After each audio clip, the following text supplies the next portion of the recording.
দেখো এই ভিডিওতে আমি ছয়ের দাগ থেকে শুরু করছি। দেখো, 6 অঙ্কে রয়েছে সমান ব্যাস ও সমান উচ্চতা বিশিষ্ট তিনটি জারের প্রথমটির এত অংশ, দ্বিতীয়টির এত অংশ এবং তৃতীয়টির এত অংশ লঘু সালফিউরিক অ্যাসিডে পূর্ণ ছিল। ওই তিনটি জারের অ্যাসিড যদি এত ডেসিমিটার দৈর্ঘ্যের ব্যাসের একটি জারে রাখা হয়, তবে জারে অ্যাসিডের উচ্চতা 4.1 ডেসিমিটার। প্রথম তিনটি জারের ব্যাসের দৈর্ঘ্য 1.4 ডেসিমিটার হলে তাদের উচ্চতা হিসাব করে লিখি।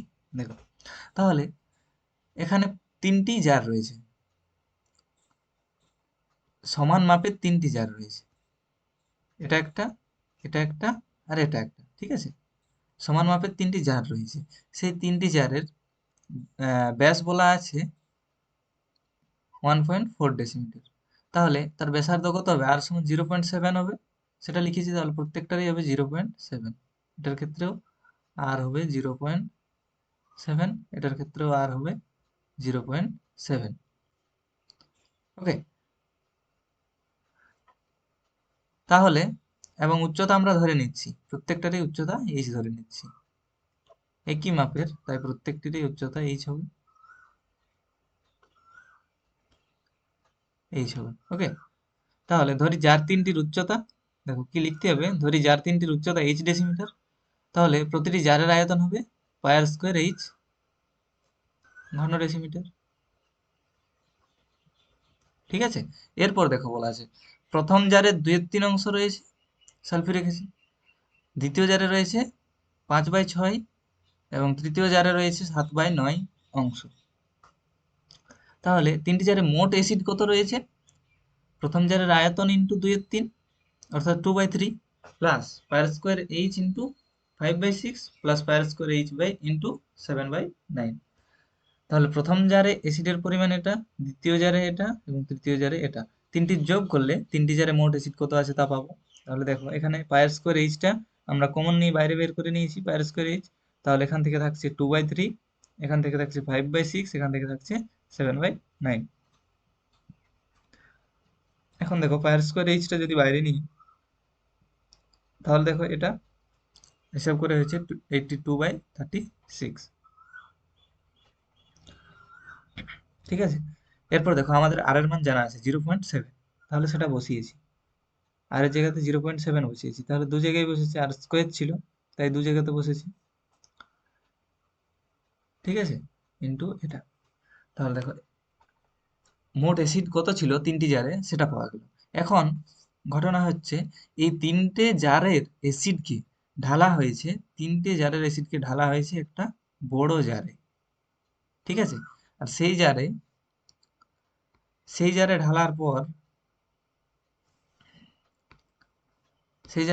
পর দেখা গেছে অ্যাসিডের পরিমাণ হয়েছে মোট তিনটে জার থেকে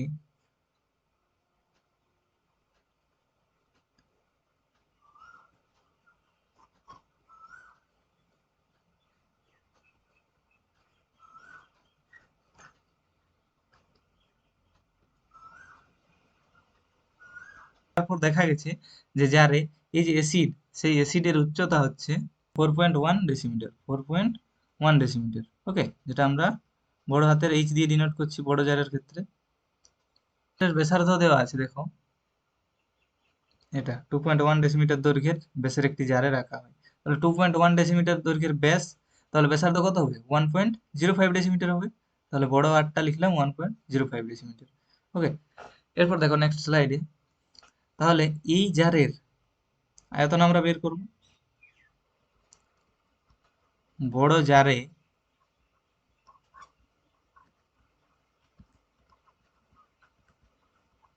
অ্যাসিডের আয়তন হবে square into H 1.05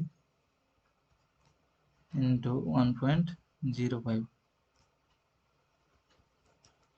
into H এর মান দেখো, এইচ রয়েছে 4.1 ডেসিমিটার, 4.1 ডেসিমিটার। তাহলে দেখো আয়তন হলো এত ঘন ডেসিমিটার, ঘন ডেসিমিটার। ওকে, তাহলে দেখো এই তিনটে জারে যা অ্যাসিড ছিল সেটার পরিমাণ ছিল এটা, আর এই জারে যা অ্যাসিড তার পরিমাণ হয়েছে এটা। তাহলে এই দুটো এখন সমান বলতে পারি, কারণ ওই তিনটে জার থেকেই তো এই এই জারে অ্যাসিডটা ঢালা হয়েছে।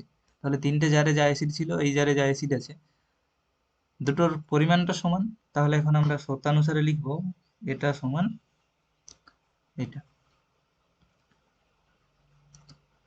দেখো,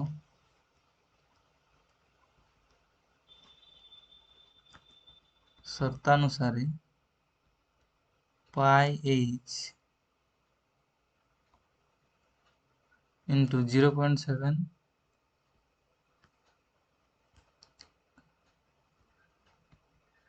ইন্টু 0.7 ইন্টু 82/36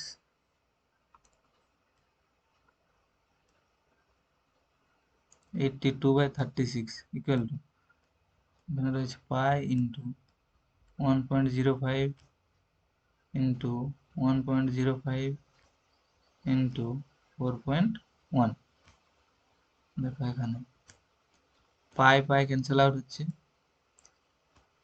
এখানে এইচ থাকছে, সবকে ডান দিকে নিয়ে যাচ্ছি। তাহলে দেখো 1.05 ইন্টু 1.05 ইন্টু 4.1 ছিল, এদিক থেকে নিয়ে যাচ্ছি, তাহলে নিচে হয়ে যাবে 0.7 ইন্টু 0.7, আর এটা উল্টে যাবে, 82টা হবে নিচে, 36টা হবে উপরে। দেখো এটা ক্যালকুলেশন করলেই আমরা পেয়ে যাব প্রথম এইচটা কি ছিল, ছোট এইচটা প্রথম যে তিনটি জার ধরেছিলাম তাদের উচ্চতা ছিল সেটা পাবো। দেখো ক্যালকুলেশনটা করছি তাহলে। আগে দশমিকের কাজগুলো করছি। তাহলে দেখো এটা 105 করছি, 105 করছি, 41 করছি, 36 করছি। তাহলে দেখো এখানে 105 করার জন্য 100 দিয়ে গুণ করতে হবে নিচে, এটা 100 দিয়ে গুণ, এটা 10 দিয়ে গুণ, আর দেখো নিচে এটাকে 7 করছি, এটাকে 7 করছি, এটাকে 82 করছি। তাহলে উপরে 10 দিয়ে গুণ আর 10 দিয়ে গুণ। ওকে, হ্যাঁ এরপর দেখো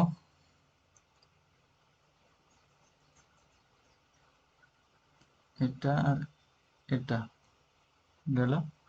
এখন 7 দিয়ে দেখো, 7 একে 7, 5 7 35। ওকে, আরেকটা 7 দিয়ে দেখো, এটা যাবে 15। এখন দেখো 41 2 × 82, 2 দিয়ে দেখো এটা যাবে 18, 18। তাহলে নিচে থাকছে 1000 নাকি। 5 দিয়ে দেখো, এটা 2 এ যাবে, এটা 3 এ যাবে, 2 দিয়ে এটা 9 এ যাবে।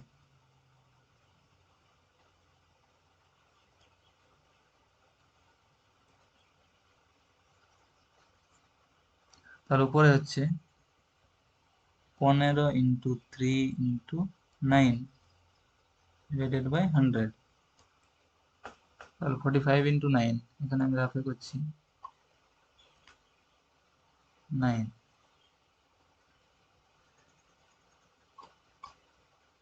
তাহলে 405 হচ্ছে, 405 এবং নিচে থাকছে 100।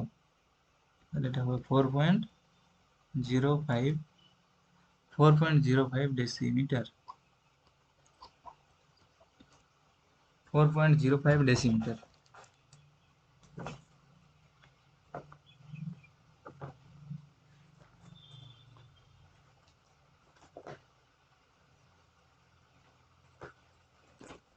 দেখো তাহলে এটাই উত্তর হবে।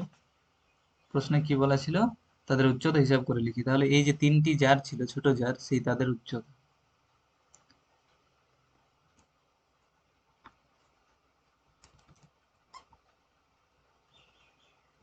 প্রথম তিনটি জারের উচ্চতা 4.05 ডেসিমিটার। ওকে, এটাই উত্তর। দেখো এখন 7 অঙ্ক। এক মুখ খোলা একটি লম্ববৃত্তাকার পাত্রের সমগ্র তলের ক্ষেত্রফল দেওয়া আছে।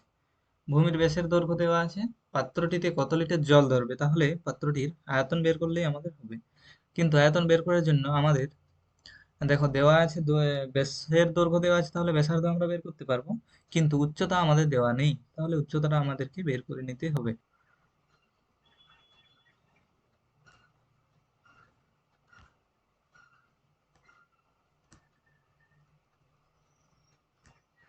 দেখো, এটা তাহলে সেই লম্ববৃত্তাকার চোঙাকার পাত্র যেটির ব্যাসের দৈর্ঘ্য 14 সেমি। তাহলে ব্যাসার্ধ হবে 7 সেমি। ওকে, তাহলে পাত্রটির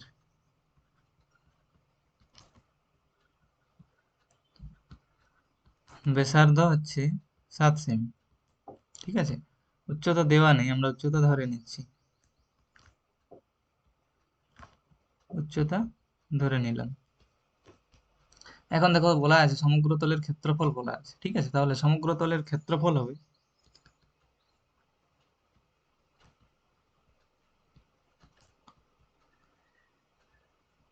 সমান, এখানে দেখো সমগ্র তলের ক্ষেত্রফল বলতে বলতে এটা বলেছে এক মুখ খোলা, এটা আমাদের লক্ষ্য রাখতে হবে, এক মুখ খোলা বলেছে, তাহলে এক্ষেত্রে তল দুটি পাবো, অর্থাৎ নিচে যে তল ভূমিতল সেটা, এবং এই পার্শ্বতল। ওকে, এই পার্শ্বতল, তাহলে এই দুটোর ক্ষেত্রফলের যোগফলটাই হবে সমগ্র তলের ক্ষেত্রফল, কারণ এর ঢাকনা নেই, উপর দিকটা খোলা রয়েছে। তাহলে সমগ্র তলের ক্ষেত্রফল হবে পায়ার স্কোয়ার এই পায়ার স্কোয়ার যুক্ত 2 পায়ার এইচ। ঠিক আছে, এটা ভূমিতলের ক্ষেত্রফল আর এটা পার্শ্বতলের ক্ষেত্রফল। এখন দেখো পায়ের মান হচ্ছে 22/7, আর এর মান হচ্ছে 7, তাহলে 7 এর স্কোয়ার, তাহলে 7 × 7 প্লাস 2 × 22/7 ইন্টু আর এর মান হচ্ছে 7 ইন্টু এইচ এর মান জানা নেই, এইচ তাহলে থাক। দেখো 7 7 কেটে গেল, 22 × 7 হলো 154 যুক্ত, এখানে দেখো 7 7 কেটে গেল, তাহলে হলো 44 ইন্টু এইচ, এত বর্গ বর্গ সেন্টিমিটার, বর্গ সেন্টিমিটার।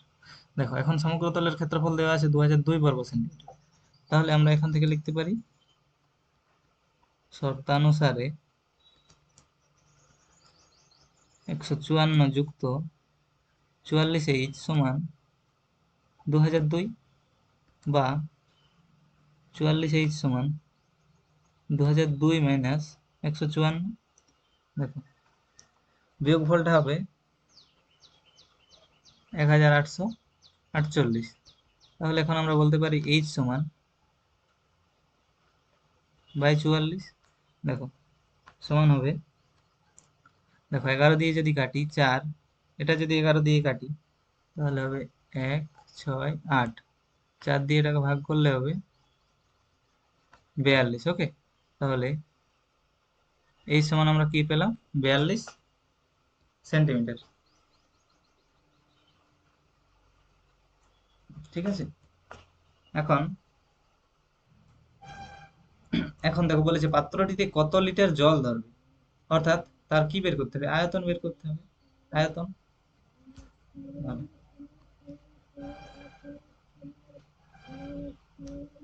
লিটার বলেছে, তাহলে আমাকে ডেসিমিটারে নিয়ে যেতে হবে।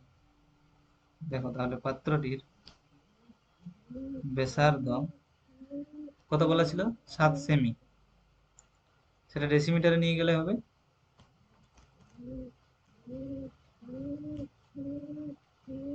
0.7 ডেসিমিটার। উচ্চতা 42 সেমি ছিল, ডেসিমিটারে নিয়ে গেলে হবে 4.2 ডেসিমিটার। ওকে, এখন তাহলে পাত্রটিতে কত জল ধরবে সেটা বের করছি। দেখো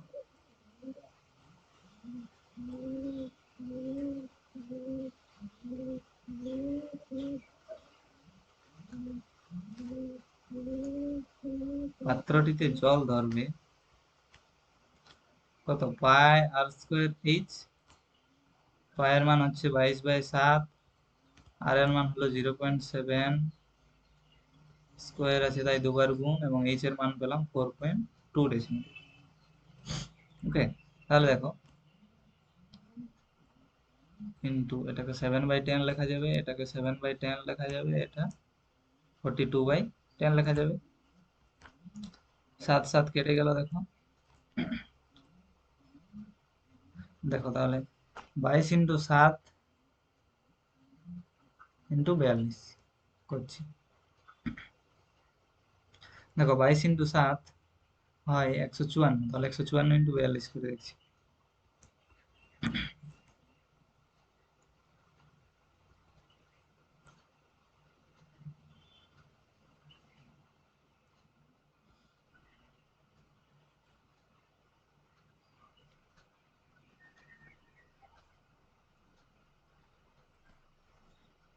ছশো ষোলো, সরি 616,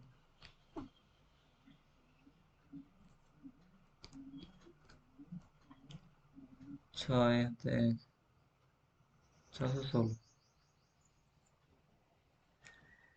8 6 4 6, তাহলে 6 4 6 8, নিচে হচ্ছে 1000। তো ঘন ডেসিমিটার,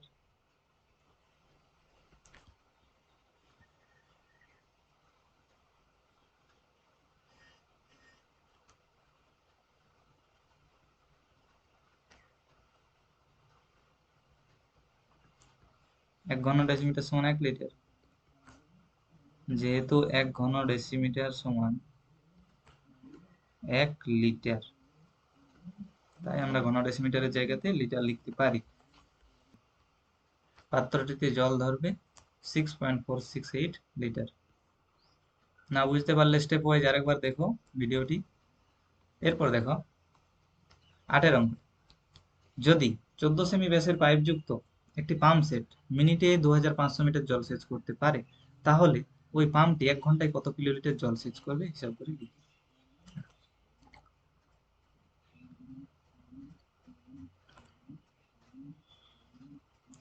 তাহলে একটা পাইপ রয়েছে, ঠিক আছে, এটাও কিন্তু লম্বা বৃত্তাকার চোঙ, কিন্তু যেহেতু পাইপ তাই আমি একটু অনুভূমিক ভাবে আঁকছি, ঠিক আছে। এটা একটা পাইপ, পাইপটা অনেক লম্বা, ধরে নাও, ঠিক আছে, অনেক লম্বা। তাহলে দেখো এর ব্যাস বলেছে 14 সেমি, তাহলে ব্যাসার্ধ হবে 7 সেমি, ব্যাসার্ধ হবে 7 সেমি। মিনিটে এত মিটার জল সেচ করতে পারে, তাহলে ওই পাম্পটি 1 ঘন্টায় কত কিলোলিটার জল সেচ করবে।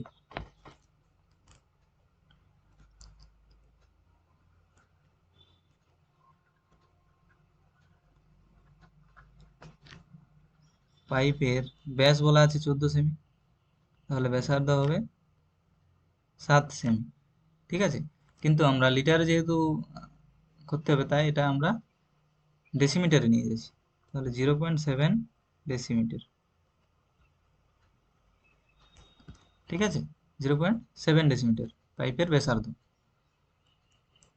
এবং বলেছে 1 মিনিটে জল যায়, মনে করো আমি যেটা এঁকেছি সেটা হলো 2500 মিটার, তাহলে এটাকে ডেসিমিটারে নিয়ে গেলে কত হবে, 25,000 ডেসিমিটার হবে, 10 দিয়ে গুণ, ঠিক আছে, 25,000 ডেসিমিটার।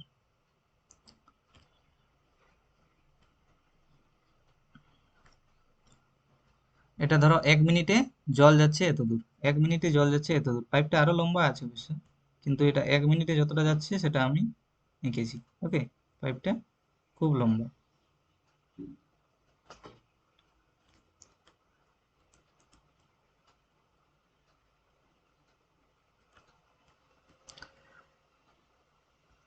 তাহলে দেখো লিখছি 1 মিনিটে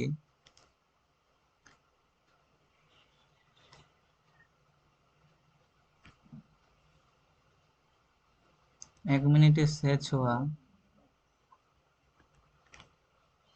জলের পরিমাণ সমান কি হবে, এটার আয়তন হবে, এই অংশটার আয়তন, অর্থাৎ উচ্চতা 25,000 হবে এবং ব্যাসার্ধ হবে 0.7, তাহলে কি হবে, পাই ইন্টু আর স্কোয়ার এইচ। পায়ের মান হচ্ছে 22/7, আর এর মান হচ্ছে 0.7 ইন্টু 0.7 ইন্টু এইচ এর মান হচ্ছে 25,000। 25,000। দেখো 22/7 ইন্টু 7/10 ইন্টু 7/10 ইন্টু 25, তিনটা জিরো, 7 কেটে গেল, দেখো দুটো শূন্য, দুটো শূন্য রিমুভ হলো। 22 ইন্টু 7 হয় 154 ইন্টু 250। চলো এই গুণটা করি, দেখো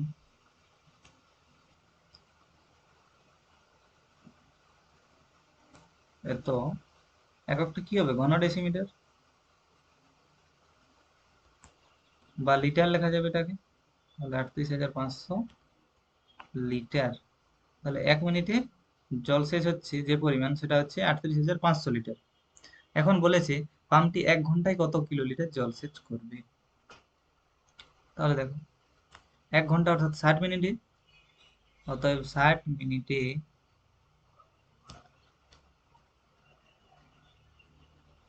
জলসেচ হবে সমান 60 গুণ হবে 38,500 গুণ 60। দেখো তাহলে গুণের মানটা হবে 2310 আর তিনটে জিরো, এত লিটার। দেখো তাহলে এটাকে 1000 দিয়ে যদি আমরা ভাগ করি তাহলে হবে, তিনটা শূন্য কমে যাবে এবং এর এককটা আমরা কিলো লিটারে লিখে নিচ্ছি। ঠিক আছে, যেহেতু 1000 লিটার সমান 1 কিলো লিটার, 1000 লিটার সমান 1 কিলো লিটার। ঠিক আছে, তাহলে উত্তর এটা হবে। ঠিক আছে, 1 ঘন্টায় ওই পাম্পটি জলসেচ করবে 2310 কিলো লিটার। ওকে, ঠিক আছে।